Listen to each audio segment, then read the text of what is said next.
A few seconds to go, but let's just go live. Congregation, my fellowship, Church of Korihor, you know I love you.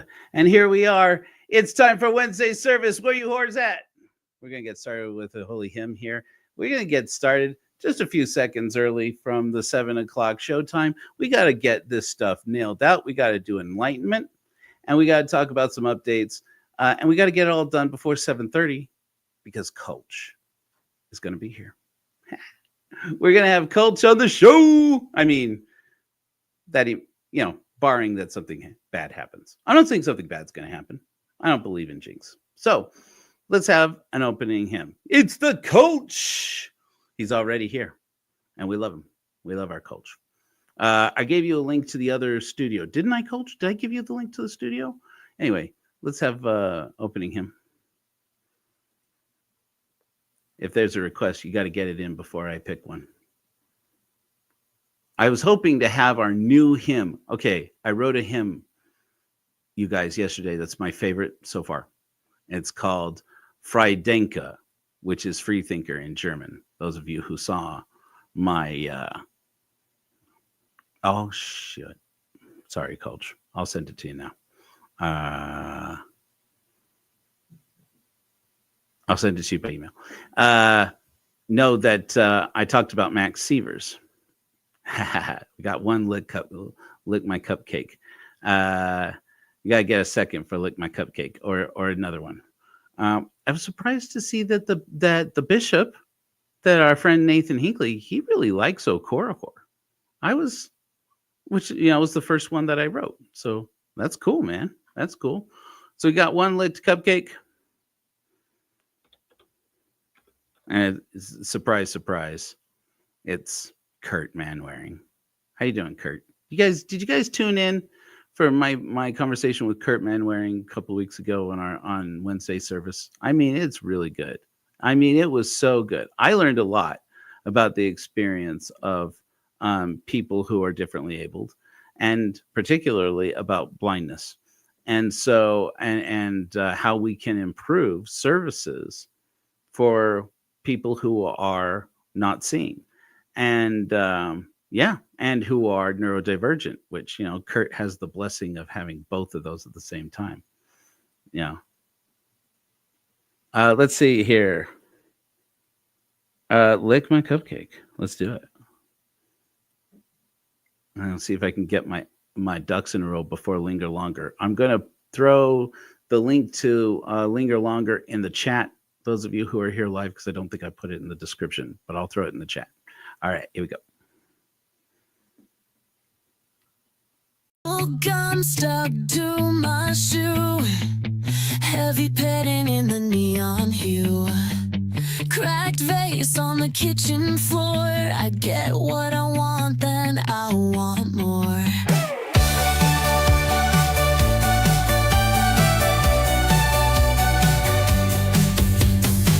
Soaking in the bathtub fizz, the way you look at me is a quiz.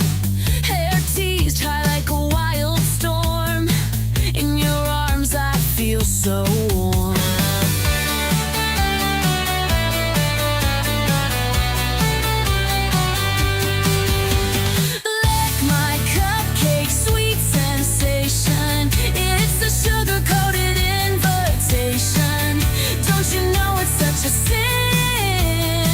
When you don't dig in,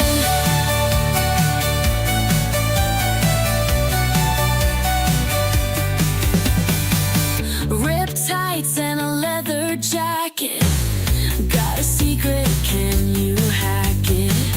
Lights blur as we drive fast, make this moment last and last.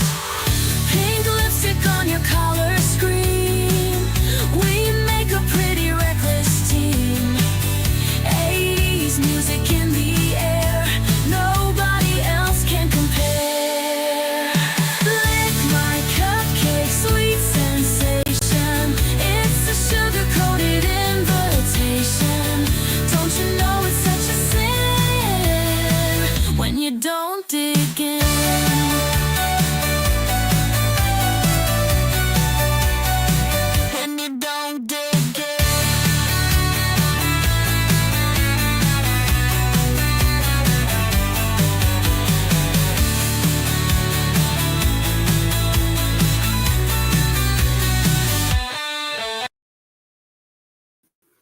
All right, all right, all right, all right.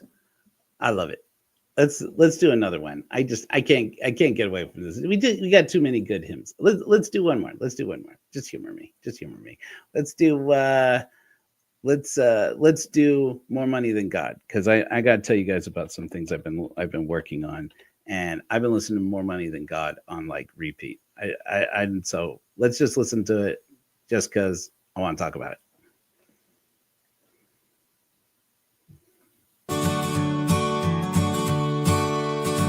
We built this hall with borrowed bills, wrote these songs on broken windowsills. Our altar's made of old tin foil, a godless church built on digital soil. But if the poor church mice who passed those plates woke up with a Robin Hoods in their face, we'd rob St. Peter right down to the floor, finally make their God stand for something more. Oh, we'd fleece Mammon's coffers, their starving flock to feed, send them back to Jesus without their means, sow those Judas steeples into unholy sod. At last we'd have more money than God. If Uncle Sam had their money, he could feed the folks they don't. The godly men get elected so that they won't, while they dance round the mountain with their golden calf, will cast their tablets down on Yahweh's behalf.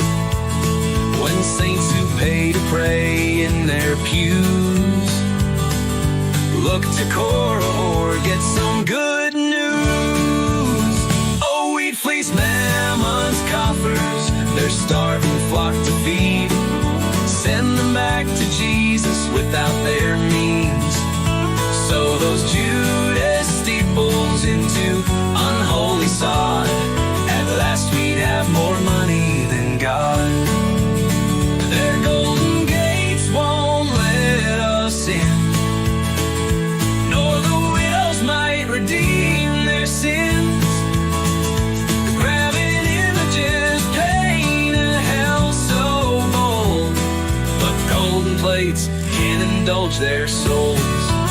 With their 30 pieces of silver we'll escape their hell. If they try to stop us, we'll ring their bell. If they get up the nights on their graves, we'll trod, finally have more money than God.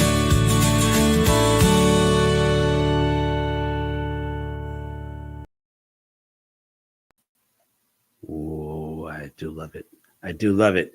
So I've been doing a lot of thinking, congregation, and I'm going to be doing some eating because this is the first thing I've eaten today because I've been go, go, go all day. So just forgive me if I munch in your ear here. We're going to be doing these like as potlucks eventually. Anyways, that was the vision that Jenny Gage had for it, and I love it. You know, especially if we carry on with Linger Longer, which now people are competing over who taking credit for whose idea that was. Okay, I attribute it to Gene, but to be honest with you, it's just as much culture. Anyways, but yeah, so we have Linger Longer, which we do live immediately after sermon on Sunday, and now also on Wednesday service. Last week we did a really great one where we did a sermon, and I had invited a young man who had challenged me in the comments, saying that basically I was misrepresenting Mormonism, didn't understand Mormonism. And I said, dude, I ain't got time to just reply to every comment. Come on the show. And his name was Porter, and he was a really, really nice guy, young Mormon guy. And he liked us. He thought, and he stayed for Linger Longer. He met us, and everything. And so I really thought that was a good experiment. But I don't think that we're going to do that during Wednesday service going forward. We're going to do it in Linger Longer, which I have a lot more fun, being able to have time to have a little more back and forth and kind of go as long as we want. So we're going to keep Coach as long as we can, but he is in Florida. And so let's not keep him all night. I mean, it's already 2 hours late over there. I mean, they may think we're early. I don't know who's who. I don't know what. So I wanted to have a brief conversation, though. We're going to do a little enlightenment now and talk about the concept that sacrilege is sacred. You know, we do a lot of talk about, we make a lot of jokes about how here at the Church of Korihor, like you saw with our godless hymns, those of you in the future, hello, don't tell us what happens. Don't tell us. We like to make fun of things that are sacred to other people. And I think about when I was a new atheist. When I was a new atheist, I was snarky and cruel. Cults, check your email. Speaking of. And I felt very vindicated in having discovered that there was no God. And all the explanations from believers for God seemed suddenly remarkably silly. And I remember thinking, well, if they were as intellectually honest as we all hope that we are, they can bear a little scrutiny. They can bear to have their beliefs made fun of. And so, banking on that, I was able to prove that they were not as intellectually honest as they like to think. I started to make fun of people. I'm a toxic ex-Mormon atheist. I've said this before. I own it. And by nature, I became quite an asshole. And I'm not proud of that. And it's been now 24 years since I came to the realization that I didn't believe in God anymore while I was a Mormon missionary in Peru. And I've come to realize over the course of that time that I didn't have a lot of friends. And maybe that's why I was so confident in telling everybody how silly their God is. And I didn't regard it at the time with the, I hope, wisdom that I now have as a man solidly in my midlife crisis.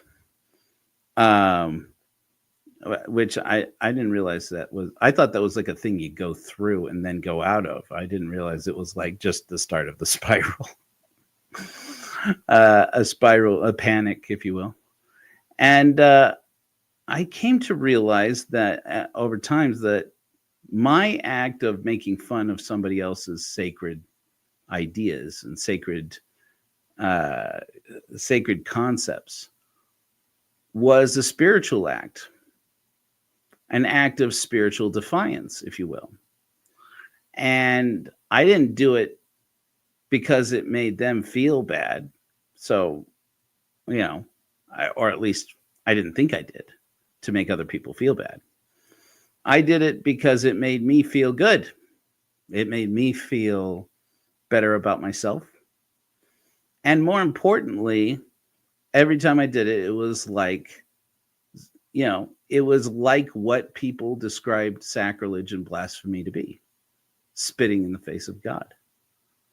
And I had a lot of anger.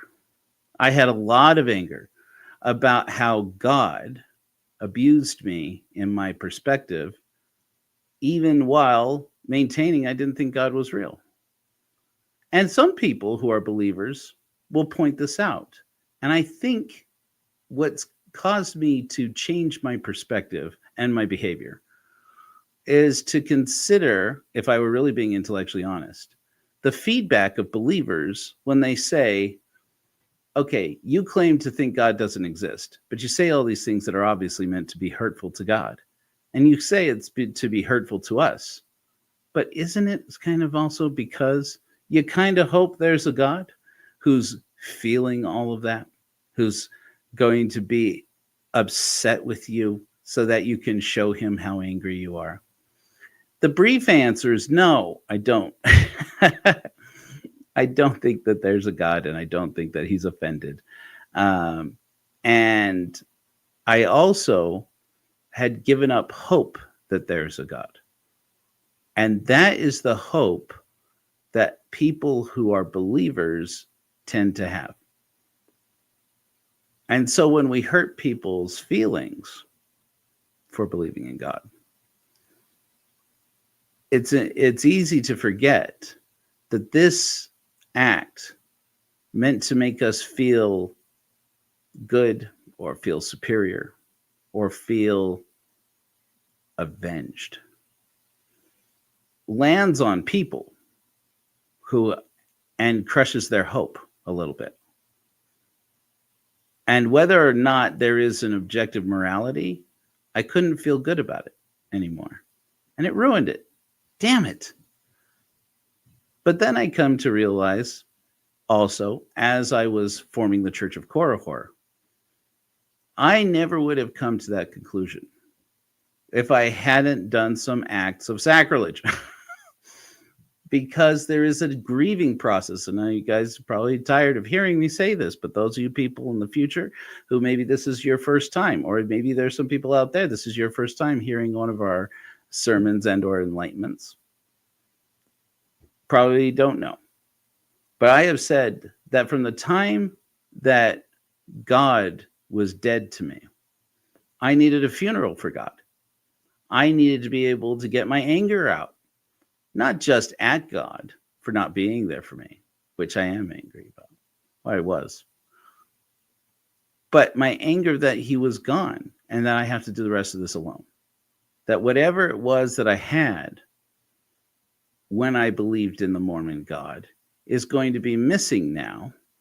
And while a lot of that was shame, and a lot of that was trauma, and a lot of that was abuse by a system and an organization and by individuals in that organization, it also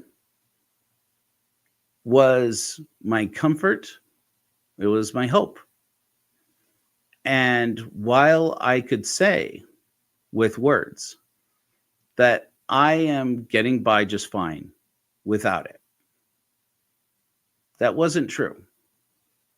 I was spiraling emotionally out of control for years, for decades. I am still reeling from the existential crisis of knowing that there is no objective meaning and purpose in the world. And now I have been reading philosophy, theology, even sermonized on it, even created a whole organization around it. And I still, every day, wonder to myself, how sure am I? How would I know if I was wrong? Does it matter to me whether or not I am wrong?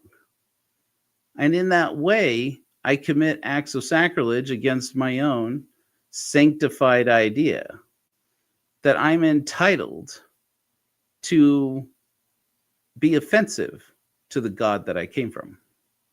I want to show you something. I'm just going to look at it real briefly. Let me see. Share screen. Which window is it? Here we go.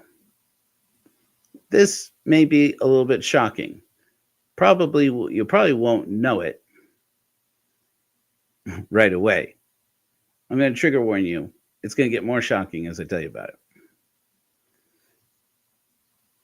This image that you're looking at here is called Piss Christ. And it's called Piss Christ because it's an image of a crucifix suspended in the artist's urine. It's considered one of the most offensive pieces of art that exists. But what people don't realize is that Andre Serrano, the artist who created this image, the creation of this piece was a sacred act because he was pointing out something that people overlooked. And he was pointing out at the same time that they were overlooking it. This is a crucifix that somebody can purchase in urine that, probably nobody would want to purchase. The byproduct of a person, the artist himself. And he's looking at this to show, to make people think, to provoke in them a feeling that says, which of these is valuable? What is value? And if the value is in the image of Christ and not in getting money from other people's hopes, then and other people's dreams that they can be saved, that they can be redeemed, that they can be a good person in spite of who they were and what things they have done. And then to turn around, if that were what is sacred, then they would give it away for free. Everybody would just get one. This is very easy to tell in Mormonism after, Ezra Taft Benson's, Flood the World with the Book of Mormon tour, because they had all these extra Book of Mormons. That is the proper way to say this. We're going to get a chance to talk about the proper way to say Book of Mormons a little bit later. And all you people who are ex-Mormons who still say Books of Mormon, I get to flame you, maybe kick you out. Just kidding. I won't kick people out for saying Book of Mormons wrong. But the story behind why the Mormon Church started giving the Book of Mormon away for free, which it wasn't always, is an interesting one. We can talk about another time. But the commercialization of faith is what this image is about. And so it's remarkable. Okay, I'll let Kurt Manwaring have it. You can say copies of the Book of Mormon. Okay, fine. I won't kick people out of the Church of Korihor for saying copies of the Book of Mormon. God. But this is why I say that sacrilege is sacred. Because even something that offends us causes us to challenge our values, to challenge our beliefs. And when I put into the Church of Korihor's 12 values, sacrilege and blasphemy, it may seem obvious why, but like so many things that we do at the Church of Korihor, it shouldn't be obvious. Because when I created that, it's true that at the start, when I created the website for the Church of Korihor, before I found directors for the Church of Korihor, before we had articles of incorporation and an EIN number and a bank account, and now a developing canon, ordinances or sacraments, a clergy, ordained clergy that extends beyond me, conversion, converts, a church services. Before we had any of that, I thought to myself, when I put into the 12 values of Korohorism, back when I was still wondering how many there should be, I thought for a while, maybe I'll make it 6. Maybe I'll make it 3 sets of 6. Maybe we'll make it 13. I remember thinking when I put those words on there, sacrilege and blasphemy, I remember thinking, against who? And I realized the reason why I wanted that to be a value of the Church of Korihor is because I wanted it to be against us. I wanted us to blaspheme against ourselves. I wanted us to make light of our own sacredness and our own sacred things. Now, of course, doing it as respectfully as possible, and that should be also how we approach sacrilege of other people and what they believe, always as respectfully as possible. Is that possible even to do? I say it is. I say it is, especially if you can disclose to the person why it is that you had to just do that. You don't have to go around just offending people to offend people. And we don't have to go around, just offending people's sensibilities. When we do that, we miss an opportunity. It's worse than that. It's rude, because it is rude. It's that we miss the opportunity like with Piss Christ, to illustrate to somebody, there's a point here if you would look through it. If you would look through the piss, you'll see the lesson. And if you don't, because you just clutch your pearls, my goodness, what are you doing? That is sacred. You missed it. I'll tell you a little something before we get on to some updates and just wrap this up here. You know, I in times past was friends with Mike Norton. He's said his name out loud. I don't, on the internet. I don't feel like I'm doxing him at all. Some of you know Mike Norton as New Name Noah. He's a guy who snuck cameras into temples, Mormon temples, and recorded sacred Mormon temple ceremonies and published them on YouTube. And I know for a fact, having known Mike for years, that he got several copyright claims by the Mormon Church saying that's our sacred stuff. It's our copyright stuff. He can't just publish our copyrighted stuff. And YouTube would restore it and say, wait a minute, if he's not publishing, basically, as I understand it, their conclusion was, if he's not publishing the actual file itself, the actual films and those things like that, he's just publishing something that belongs to him. It's his property. And it's just, he's not posting the film like a pirated film. He's posting other people watching the film. And if you want to make a legal case about, voyeurism laws, basically, that those people didn't give their permission to be filmed, well, you're going to have to take it to the law of the state where it's recorded, which, as I understand it, was mostly in Arizona. Though he did go some other places, including here in Utah. And you're going to have to take it up in the legal court system. You can't just get his videos, get YouTube to take his videos down. And they kept putting it back up, which I'm sure made the church just ecstatic. Years later, on my show on Hellfire Agency, which we're going to be putting back up soon. Of course, you're at Hellfire Agency, those of you who are here in the present, which will change in the coming months. We're still not sure to what. We have some ideas. I interviewed a guy. This dude's name. But anyways, we were talking about Tim Ballard. I interviewed a guy who worked for Tim Ballard back when I was making my series about Tim Ballard and Operation Underground Railroad, which is kind of how I got started, got big on TikTok. I had like 25,000 followers or something like that. It wasn't that big. But I blew up like overnight from like a couple thousand followers to like 20,000 followers in like a week.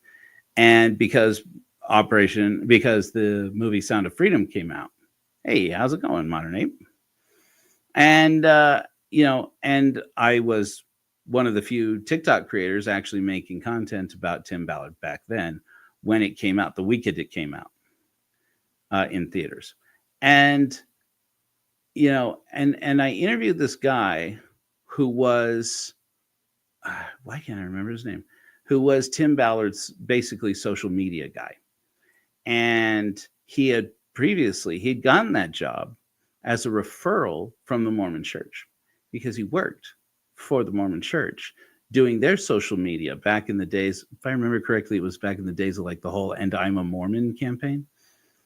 Don't quote me on that. That might be wrong. Anyways, at hellfire.agency, people can watch the whole 2-hour interview I did with this guy. And he told me, he's like, I'm like, I say, you often tell people that you were a spy for the Mormon Church. What's that supposed to mean? I'm like, there are a lot of people who in the Mormon Church, people don't know this. The clandestine services of the United States are very, very saturated with Mormons. I'm like, did you work for the CIA or something? I mean, don't tell us anything you can't tell us. And he's like, no. He's like, that's about Mike Norton. And I was like, New Name Noah. I'm like, what? He's like, yeah, my superiors at the church, they sent me to go and find out who New Name Noah actually was. They didn't realize at the time he was basically giving people. He used to give people his phone number over the YouTube comments. My name is Mike Norton. This is my phone number. You can just call me. Call me and I'll yell at you. If you know Mike, that's very Mike. And and so so no, it wasn't Ryan. If people are asking that, I'm just seeing the comments. Sorry. No, it wasn't Ryan. What's the dude's name? Anyway.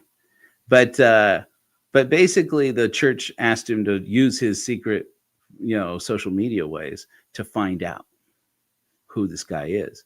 And this was the secret ways. He basically created an account on Facebook, pretended to be somebody else. I think he pretended to be a woman. Got Mike's confidence. In the end, I think they actually wound up being friends, like actual friends. Hey, I'm so and so. I work for the church, and and Mike knows all about it. These days, I haven't had contact with Mike in a long time, and Mike's on his own journey. There's a lot that's been said about Mike. I won't add to it. Mike's on his own journey, and I'm on mine. We even had a little disagreement, but I feel like we settled it. I contacted him. I feel like we settled it. I wish Mike nothing but the best. But here's the thing. I am less interested in Mike's having created those temple videos than I am in the fact that people watch them and people learn. Like young people who haven't been to the temple in Mormonism realize, oh, I do not want to get married with that happening right before it. I don't want that. I don't, they look at it and they challenge each other. I can't tell you how many times we see this comment, the comments on these videos of people saying, I know we should be going to linger longer here. And Coach, if you're over in that studio, I'll join you there in a minute. While we're doing this, I'm going to get the link in case I didn't put it into the description, and copy it over here into the comments. But how many people will say, I've been a Mormon all my life and we don't do anything like this? Those people are wearing weird clothes that aren't anything like the clothes we wear at the temple. The clothes we wear at the temple are all white, and they don't have funny sashes and robes and funny hats. This is all BS. And it's like, how many of us Exmos wind up looking to them and putting comments and say, you really need to talk to your parents. You really need to talk to somebody, because it's one of those things that, secret. It's sacred, not secret. Exposing something that is sacred, not secret, was a sacred act. It was more than just the expression of Mike kicking back against the church because he was pissed that the church had lied to him about so many things. It was more than a sacred act to create what is really art. A thing I like to flatter myself I know a thing or two about. It's a sacred act to view it because people learn the silliness, but also the secrecy. If you get offended that it exists, you missed it. And maybe that can be fun for us. It is fun for us. But the point is this. If you had something, if you had some ceremony that is sacred to you, and you say it's not secret, it's sacred, then why would you be upset that somebody, against your will, exposed it to the world? You wouldn't be upset about that unless you thought there was something worth being embarrassed about. And there are tons of Mormons out there, I've met them, who say, I'm glad that Mike did what he did. Because now it's not so weird for people when they convert to the church. Oh, yeah. Oh, I've seen those on the internet. It doesn't seem that weird. And the exact opposite effect happens. Sacrilege is sacred. It's an act, perhaps, of discharging your anger about something. But it's also an act of making somebody else think about why you would do it. Just like Piss Christ. It's about, hey, there's a meaning here. There's a value here. And you'd see it if you stopped clutching your pearls and acting all offended, mostly for the benefit of other people, and not because you're so offended. If you stopped and looked to see it and see the intention behind it, you might learn something about yourself. You might learn something about experience and about the experience of another person. And it might just make you a better person. Let's have a closing hymn. Then I did put in the comments, and it is also in the description of the video. Those of you who want to open up the YouTube link to the Linger Longer, I'll hop over there in a minute, and hopefully we'll have Culture there. We are a little bit late for Linger Longer, but let's go ahead and have a closing hymn. I want you to know, Church of Korihor, that Rapture 2025 is still going on. I just haven't finished the update video for it. Jules Del Sol is down in Albuquerque, New Mexico, and we now have a fund where people can donate to help Jules in her project to get more beanies out there. Cool, Culture. And to get more gloves out there. And hopefully we can get some hand warmers out to people who are unhoused and sleeping rough. We need it here in Utah. We have been going out. I'll maybe talk a little bit more about that and Linger Longer, but let's go ahead and wrap up. I want you to know, Church of Korihor, that I love you. Don't let it be weird. Let's have a closing hymn. I really wish I could play Friedenka for you right now, but I don't have it. I don't have the video for it finished. Oh my gosh, this video. We're going to show it. I'm going to show it on Sunday. Sunday's sermon is going to be called Will a Man Rob God? And we are definitely going to play More Money Than God there. Let's have ourselves some We're Going Home. And I'll see you guys at Linger Longer.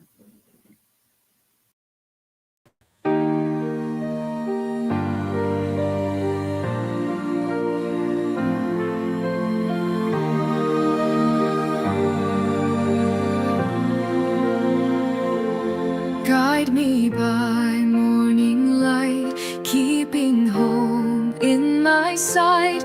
With doubts and dreams take flight. We flash in the dark, so let's flash bright. On a mission to save ourselves, break with dogma with these shelves. My friend, if you choose to be free, I'll light your path if you'll walk with me. We're going home to where we'll find a world where life is worth the climb. One day we will crash and we will die. Oh my friends, that's not tonight. No more shadows in our mind. Leave the fears and past behind. On this pale blue dot, we will make our stand. Light within, we will be your hands. We're going home to where we'll find a world where life is worth the climb. One day we will crash and we will die. Oh my friends, that's not tonight. By math and science, our path is clear. Strangers once, our re-entry nears.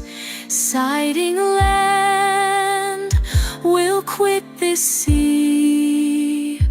I'm going home, who will come with me?